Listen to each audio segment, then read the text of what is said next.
That now that we have a black president, I sense so many people going, oh, Fowler, I don't have to talk about this anymore. You guys got a black president, what more do you want? Right?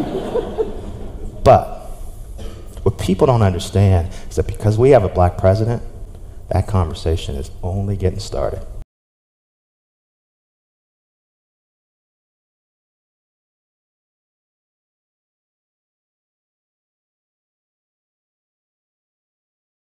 You know, growing up in Harlem was of course an important part of my life. It made me who I am, and media was very much a part of that as well. And so coming home every day to watch 106 in Park on television was something that I really enjoyed. It's something that became a part of my daily routine, and it was inspiring to me. It made me excited. And so, you know, as I got older and older, I started to watch other programming, and I realized that there weren't too many men like on 106 in Park that looked like myself on those other programs. And so that was very discouraging to me. David Letterman.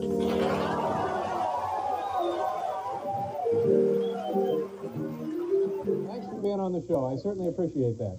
I missed the first part of the show, by the way. What? Tell me about the movie Grudge Match. That's a pretty good gig right there. Tell me all about that film. Oh, you talking about my movie I did with Sly and Bobby? Yeah, that's right. That's Sylvester Stallone, Robert De Niro. We're on a nickname basis. Now, here's your host, Conan O'Brien!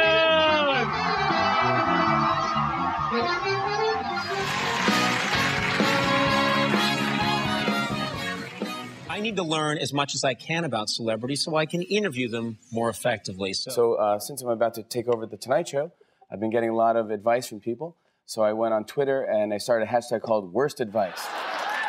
He called me Kev. He didn't call me Kevin Hart. No. He nicknamed me, which means me and the president are like this. Welcome to The Tonight Show. This is the first Tonight Show broadcast from New York in over 40 years.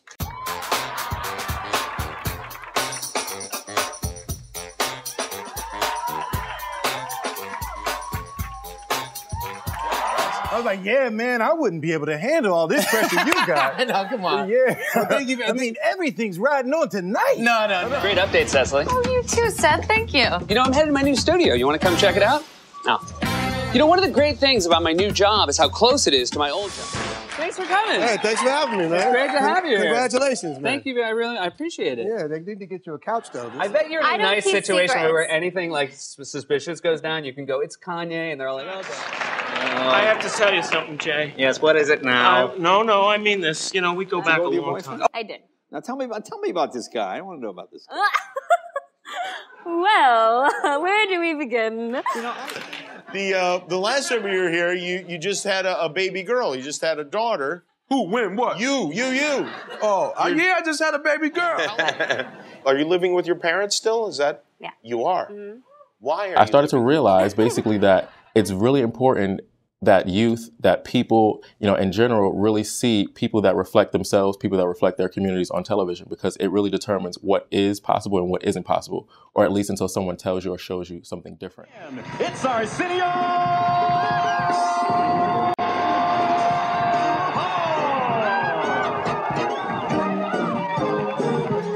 Now, you write lyrics, right? I write lyrics, right? You have to hold him down. You have to hold him back, you know, with the Hellman's joint every once in a while, you know.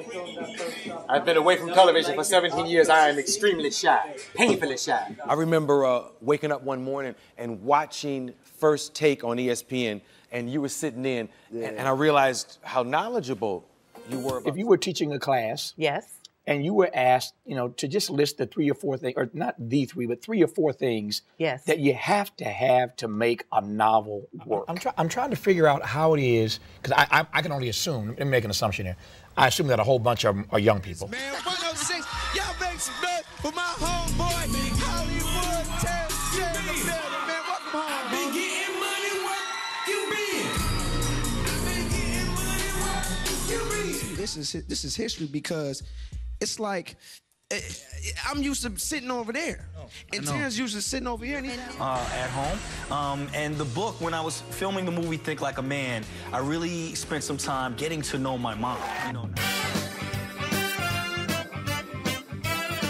But you know, how did he propose? Because I know he's a romantic man. I have no issue. My balance is good, all of that.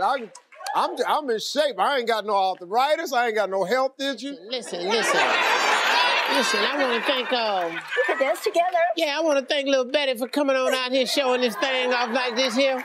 I want to thank all my guests for coming up in here for keeping it real pimpy, you know. Friday will mark 20 years to the day that Nas released his debut album, Illmatic. When you think about how much the album has meant to hip hop, did you have that expectation going into it? Because I feel like every child, every person, every youth, member of the youth community, millennials, whatever you want to call it, should be able to look at themselves on television and see a reflection of themselves. Let's take a step back here for a minute. So, who are you, and how did you come up with this idea for television's favorite race? You know, I tend to not know how to really answer that question. Who am I? Of course, my name is Nasir Ellis, and so that's the very generic answer of who I am. But at a deeper level, I'm an artist, and not in the traditional sense of what an artist is, but I enjoy music. And so I'm heavily involved in the music industry and working with artists to help their visions come alive, whether that be through listening events or release events, you know, whatever it may be. In fashion, I really follow creative directors. So like Olivia Roustang is someone who I really pay attention to, and all the other up and coming brands and designers, because that's something I consider to be another form of art. Interviewing, most importantly, because I aspire to be a host, I consider to be an art, because you're inspired by interviews. You find out new ideas. You look at life in different ways after watching interviews. And so those things are all important to me. And so this documentary, Television's Favorite Race, came about because these were a lot of the conversations that I was having internally, and I wasn't able to answer all those questions on my own. And so I thought, why not bring this conversation, this issue to the forefront, and maybe get some of the answers to the questions I'm looking for in other people and the public. And so, you know, I started that conversation with Mark Lamont Hill, who is someone who inspires me immensely. You know, I watch his interviews, and he has such a natural aptitude for hosting, and he just can navigate this line between intellect and pop culture and politics so well. And so I started that conversation with him to kind of find out what were his ideas about this. And talking to him, you know, he really pointed out to me what the significance of hosting was, and how that space in media has allowed him to grow, and what that provides for him as a professional. I think hosting is largely about being yourself. You have to be all these things, but at the core, you have to be yourself. And I think audiences see when you're not being yourself. I genuinely love politics, so I talk about it. I genuinely love pop culture, so I talk about it. You know, I love sports, I talk about it. And I engage people in that way because it matters to me and because it matters to them. That's who I was growing up. I was a kid in North Philly that wasn't allowed outside of the house. So I knew rap music because my hood had rap music. I grew up, it was in my house, you know. But I also grew up watching 80s sitcoms, you know, The Facts of Life and, you know, Different Strokes and Newhart and, you know, Punky Brewster. And so I have a weird pop culture attachment. You know, I've been playing ball my whole life, so I love sports in a certain kind of way. And my radical politics has been shot through me through my affiliation with different organizations as a teenager and as an adult. And so I developed new interests, I developed new ideas, and I seek them out through my guests and through the topics and the segments that we develop. I'm curious, you know, that's something that I'm proud to be. I'm curious about the world. And so I always want to learn more and uncover it and unpack it. And this space, you know, in media allows me to do that. So you've identified issues with the current state of television, specifically hosting. Can you expand on that? You know, hosting is significant to me because these are the people who come from our communities, who tell our stories, and ultimately have the power to weigh in any given topic that they want to. And so the fact that this has been a problem that has existed for, you know, more than my lifetime and way past Mark's lifetime, and including his lifetime, which is what he mentioned in the interview, that's a problem to me. Well, before I was a host, I was a contributor and a pundit. And in many ways, what I saw growing up made me want to weigh in. I turned on the TV channel, and I heard a very particular type of conversation going on. The same conversation you hear in many cities. Framing problems a certain way, framing my neighbors a certain way, my friends a certain way, my family, so to speak, a certain way. And so part of what I wanted to do was intervene in that conversation and offer a different perspective. I mean, quite literally every Sunday on the local ABC affiliate, there would be a round table of people who'd be talking about the problems of the city and of the country and of the world. And I always would find myself yelling at the screen. My parents, my uncle would be yelling at the screen. And I wanted to be on the other side of that screen so I could weigh in. So that's why I decided to be a TV pundit. And then once I got there, I realized that it's not only important to contribute to the conversation, it's also important to set the terms of the conversation, to direct the conversation, and to decide who's going to be in the conversation. And that's where hosting became important to me. Okay. You know, hosts really have the ability to determine what the tone of the conversation is, what the content of the conversation is. And so I want to first start by saying I don't want to pretend as though we haven't had, representation of African Americans in this field, because that would be a great disservice to phenomenons like Ed Bradley, for example. Ed Bradley was a reporter of extraordinary range, whether grilling the mass murderer of Oklahoma City. You realize that most people in this country think you're responsible for the bombing, correct? Correct. Right? Or getting a legend to drop his guard. Go ahead. For she can carry a gun, good as any mother's son. See with harmony. Ed Bradley was raised by his mother in Philadelphia. He was a high school athlete, and after college taught 6th grade in an elementary school. But he quickly moved into reporting, first on radio.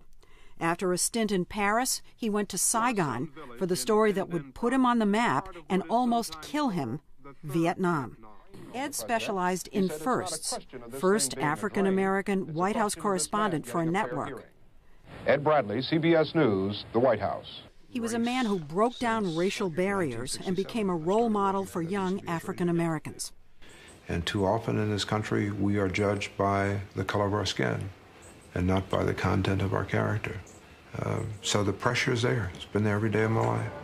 He joined 60 Minutes 25 years ago and described his approach to the job as a very simple one. And if I'm talking to you for however long it takes, I'm yours. He's my husband. And you still love him? I love him, yes. I'm going to listen, and I'm going to ask, and I'm going to do what I have to do to get the story. Ed died this morning with some of his friends and 60 Minutes colleagues at his side, along with his wife, Patricia Blanchett. Ed Bradley from 60 Minutes is somebody who has maybe the coolest style I've ever seen. He might be the coolest man to ever walk this earth. And when you watch Ed Bradley do an interview, when he's sitting back and his legs are crossed, and he's talking, got that earring in his ear, and he's pushing people, but also making people feel comfortable, like they're home. That's some good interviewing. He taught me that.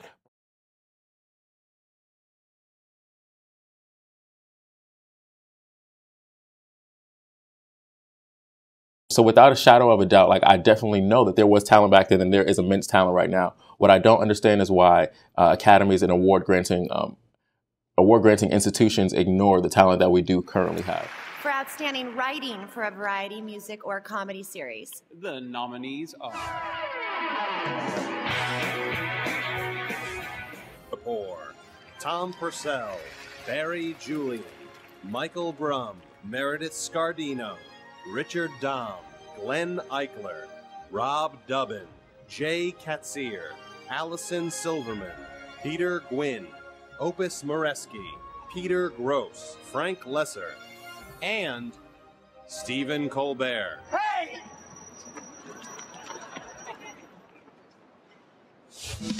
The Daily Show with Jon Stewart, Steve Bodo, Rory Albanese, Rachel Axler, Kevin Blyer, Rich Blomquist, Tim Carvel, Wyatt Cenac, J.R. Havlin, David Javerbaum, Elliot Kalin, Rob Kuttner, Josh Lee, Sam Means, John Oliver, Jason Ross, and Jon Stewart. Late Night with Conan O'Brien. Chris Albers, Jose Arroyo, Dan Cronin, Kevin Dorff, Andre Dubichet, Michael Gordon, Berkeley Johnson, Brian Kiley, Todd Levin, Brian McCann, Guy Nicolucci, Matt O'Brien, Brian Stack, Mike Sweeney, Andrew Weinberg, and Conan O'Brien. Late Show with David Letterman. Eric Stengel, Justin Stengel, Jim Mulholland, these are guys who write The Late Show. Michael Barry, Steve Young, Tom Bruprecht, Lee H. Ellenberg, they're all names that nobody knows. Matt Roberts, Jeremy Weiner, Joe Grossman, Bill Sheff, Bob Borton, Frank Sebastiano, and David Letterman. They're all nominated writers for... Billy, this is my show. Aren't you on a 10? It's Saturday Night Live. Seth Meyers, Doug Abels, James Anderson, Alex Bays, Jessica Conrad, James Downey, Steve Higgins, Colin Jost, Eric Kenward, Rob Klein, John Lutz, Lorne Michaels, John Mulaney, Paula Pell, Simon Rich, Marika Sawyer, Akiva Schaefer, John Solomon, Emily Spivey, Kent Sublette, Yorma Taccone, and Brian Tucker, or as they're known collectively, Nerds.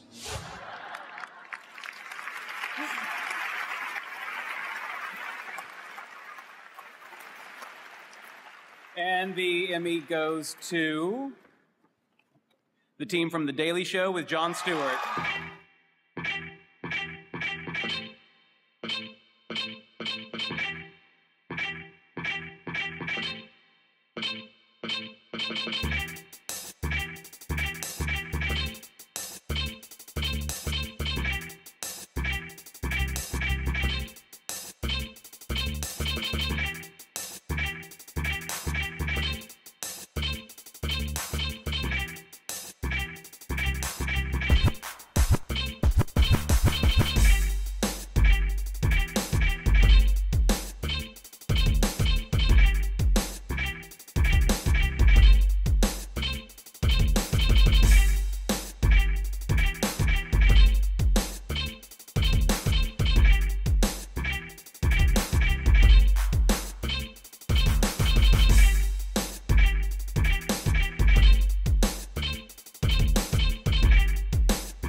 You know, look at the African Americans who have been acknowledged. We have Arsenio Hall. We have Ed Bradley. Arsenio Hall won 2 Emmy Awards for which was technical direction and sound mixing. And so I think that those awards, as worthy as they are, don't attribute anything to his talent as an actual personality. And so that's where I find the problem to be. You know, we do have the NAACP Awards, which of course is an institution that was designed to address the misrepresentations of people of color and kind of make up for where mainstream media left us out. I just don't think that one medium, one institution is enough.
Definitely evidence here that would lead us to conclude that there is definitely an imbalance in this. There's definitely an imbalance in recognition. There's definitely an imbalance in show longevity. There's definitely an imbalance in success. And so that's what I'm here to talk about. And that's why I want the rest of the world to talk about this, because it's a problem. There's a couple things here. One, some of the shows were just bad, right? Some of the people who got hosting jobs and they were black weren't good hosts. Some didn't have any experience at hosting. Some weren't funny. Some were just hard to watch. So we don't want to assume that every black person is deserving of a show who gets one. But we also have to remember the second point, which is lots of white people fail at this too. Whether it's Joan Rivers, who only got a year at her network.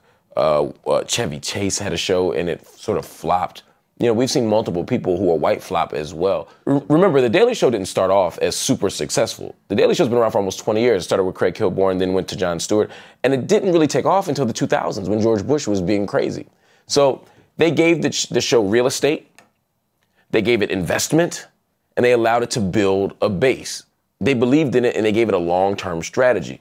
Juxtapose that to certain black hosts who will get 3 weeks or 3 months, if they're lucky, to have a hit. And if you don't have an instant hit, they throw you away. If someone had done it to The Daily Show wouldn't exist right now. If someone had done it to Seinfeld, it wouldn't exist right now. So black people don't get the benefit of the doubt that maybe this could work, and they don't get any margin for error. If you have a bad week, you done. If you have a bad month, you done. Have we not made progress on this issue? Yes, I definitely think we have made progress. You know, I would be a fool to say that we haven't. We've come a long way. However, I don't think we are just quite there yet. You know, BET.com published an article last year called "The Dwindling Black Anchor Stable at CNN," and Cord Jefferson, the author of this article, talks about the decrease in the amount of black anchors that are currently on CNN's lineup. And that was just 1 year ago. That wasn't 10 or 15 years ago. It was just 1 year. So clearly we've made a lot of progress, but we're not there yet. Eric Deggans, he's an author and TV critic of Race Baiter. He talked about last year in a TED Talk the different ways in which we measure racial progress. Now, researchers at Stanford and Yale universities, they looked into this. They asked people, different persuasions, different ethnicities, how do you judge racial progress? And it turns out that black folks compare where we are now to where we ought to be. This imagined future where we're all equal. And white folks compare where we are right now to where we used to be, the journey that we made. And I think that what he found, honestly, was a problem, because it even sets the stage for the problem that we're talking about right now. If we don't if we don't measure racial progress in the same way, or at least understand how other races measure racial progress, then we'll never meet up at the same crossroad, because we'll never understand how we're looking at where we are right now and able to assess where we need to go. How do you feel that the black community should assess this issue, and how should they move forward? It's interesting that you asked me that question. I've heard a lot of criticism from, friends, colleagues, articles online, whatever it may be, about the success of entities like BET, for example. And some people complain about the programming, or whether it's accurately representing, what the black community does look like or should look like. And I agree with criticism. I think that criticism is productive. I think that criticism is necessary, because then we need to move to a further period in which we can see progression. However, where I don't agree with it is when it's unproductive. In order for black people to move forward, man, BET has got to fucking go, man. For real, the shit has got to go, man. I mean, you're literally destroying a whole generation.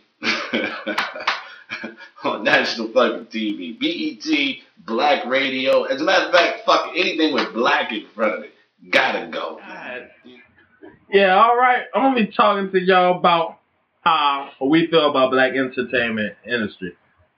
I just think it need a fresh start and a reboot. To me, BET would cancel this. Go ahead. All right. But second generation Wayne's, the guy with my wife and kids need to grow his fucking hair. You like a fucking alien. You like E.T. So when I hear people say, this network should be shut down, or it should be dismantled because of, the way that it's been progressing over the past 10 to 15 years, I think that that's absurd, because why not work with an organization to build a better organization for the future? Why not work with this entity that was designed for you to serve your community, to inspire your community and make it better? I don't really understand how someone could wish that something designed for them be dismantled when in fact it was built and designed to help you. And so until we start to see equal representations of black male hosts, specifically in this case on television, I think that we need the BETs, we need the NAACPs, because those are the organizations that are serving us. Those are the organizations that are aimed at helping us have a better light in media. I don't think one network is ever enough. I don't think one channel is ever enough. I don't think one show is ever enough. I think black people deserve access to as many media outlets as possible, just like white people, just like Asian brothers and sisters. Everybody deserves that. I couldn't imagine there being a white entertainment network where that was the only place white people could access their whole experience. That just wouldn't make sense. Black experience is so diverse. Black experience is so complicated. Black experience is so varied that black people should be on TV everywhere, not just on channels marked by blackness. Now, that said, we do need shows that mark blackness, because the black experience in America is not the same as the white experience. White experience is normative. White experience is power-laden. In other words, you don't need a white entertainment TV, because I can just turn to E. I can just turn to Showtime. I can just turn to BBC, and all I'll see is white entertainment all day. We need a black channel that reserves that space. And we need a black channel that speaks to specifically and uniquely black issues and challenges, but we shouldn't stop there. We should be everywhere. And that's the challenge of 21st century media.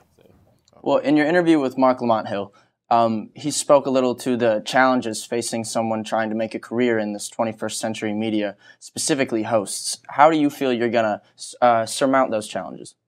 You know, Mark brought up a lot of interesting challenges, and those were things that apply to me in some ways and apply to a lot of professionals in the industry. But specifically in my case, one of the challenges I've dealt with was this whole idea of light skin versus dark skin. In America, this conversation about complexion isn't something that's new.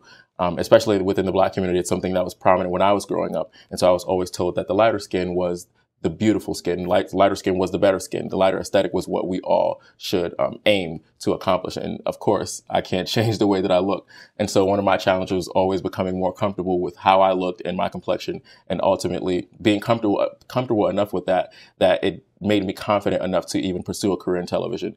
And so that challenge of being comfortable being a dark-skinned male was something that I continued to think about, especially after really telling myself, I want to be a host. This is what I want to do for the rest of my life. And I always would say to myself, man, I don't know if I'll get that job at E because I'm too dark-skinned, but I know I can get the job at BET. And so getting over that challenge of complexion and being darker skinned was something that I think is going to be, or has been over the past couple of years for me, something that's really difficult. So as an aspiring host, is how you're viewed by the public and the media very important to you? As an aspiring host, yes and no. Yes, because I want to make sure that I'm presenting, an accurate self to the people that I'm, serving ultimately as a host. I want to make sure that industry professionals look at me as someone who's valuable and an asset to their network. However, at the same time, no, because I know that I'm always, every single day I get up, I'm making sure that I'm always presenting an authentic self. Whether or not that be, in a certain space, whether I'm at an internship or I'm at home with my mom, those conversations change, and the way that I express myself changes. And so some people will challenge whether or not I'm authentic because I changed the way I speak in certain situations. And I don't think that is something that should be challenged, because of course we communicate differently to different people. And code switching, as it's formally known, is just simply the various ways in which we reflexively change the way we express ourselves. And that's normal. That's how it should be. That's, you should communicate differently in certain situations because it's necessary.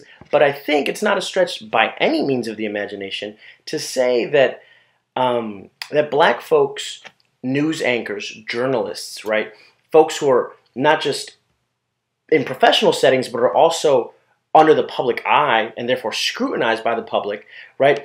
Those code switching practices are incredibly important, right? And I think, on one hand, we can say that Black news anchors, Black news personalities, right, are sort of performing authentic selves, but I'm willing to bet that a lot of them do police the kind of language they use, right, while on air. They're hyper aware of their body language, their movements, their intonations, even the way they dress, right? Because they're aware, right, of how quickly social gaffes become hyperbolized, become hyper visible when they're attached to Black bodies, right? And so I think TV personalities, news anchors, journalists, Black folks writ large who are in the public eye do engage in code switching and performative practices, right? So as to mitigate getting trapped, right, encased by stereotypes. We're in Washington, D.C., and I can say that our president has even been publicly known to code switch.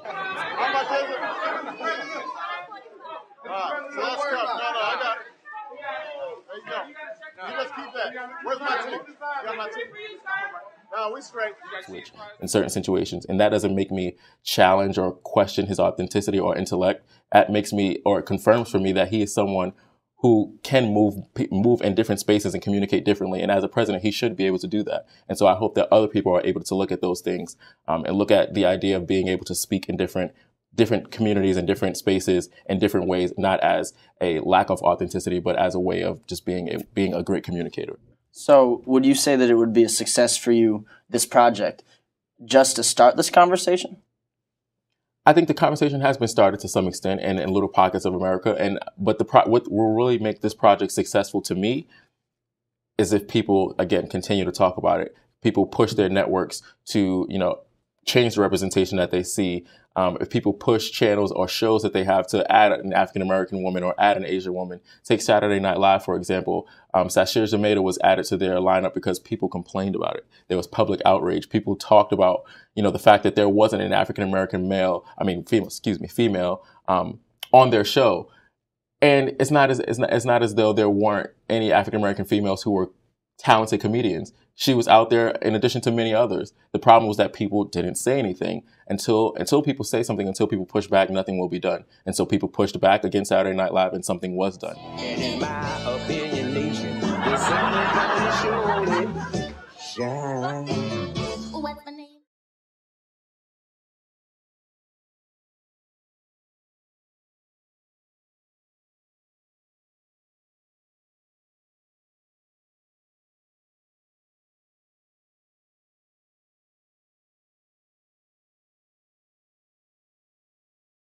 Was done. Now, whether or not they were going to do that previous to public outrage or not, I don't care, because now some little girl, in DC, in New York City, and wherever in this country can now look at Saturday Night Live every Saturday and say, you know what, my dreams are as legitimate, my dreams are as real and possible because I see this woman accomplishing those things, and that's what matters to me. So our job as critical activists, as critical journalists, as educators, as researchers, as citizens, is to change the conversation. What better place to change a public conversation than the media, which is the place that sets the table for the conversation?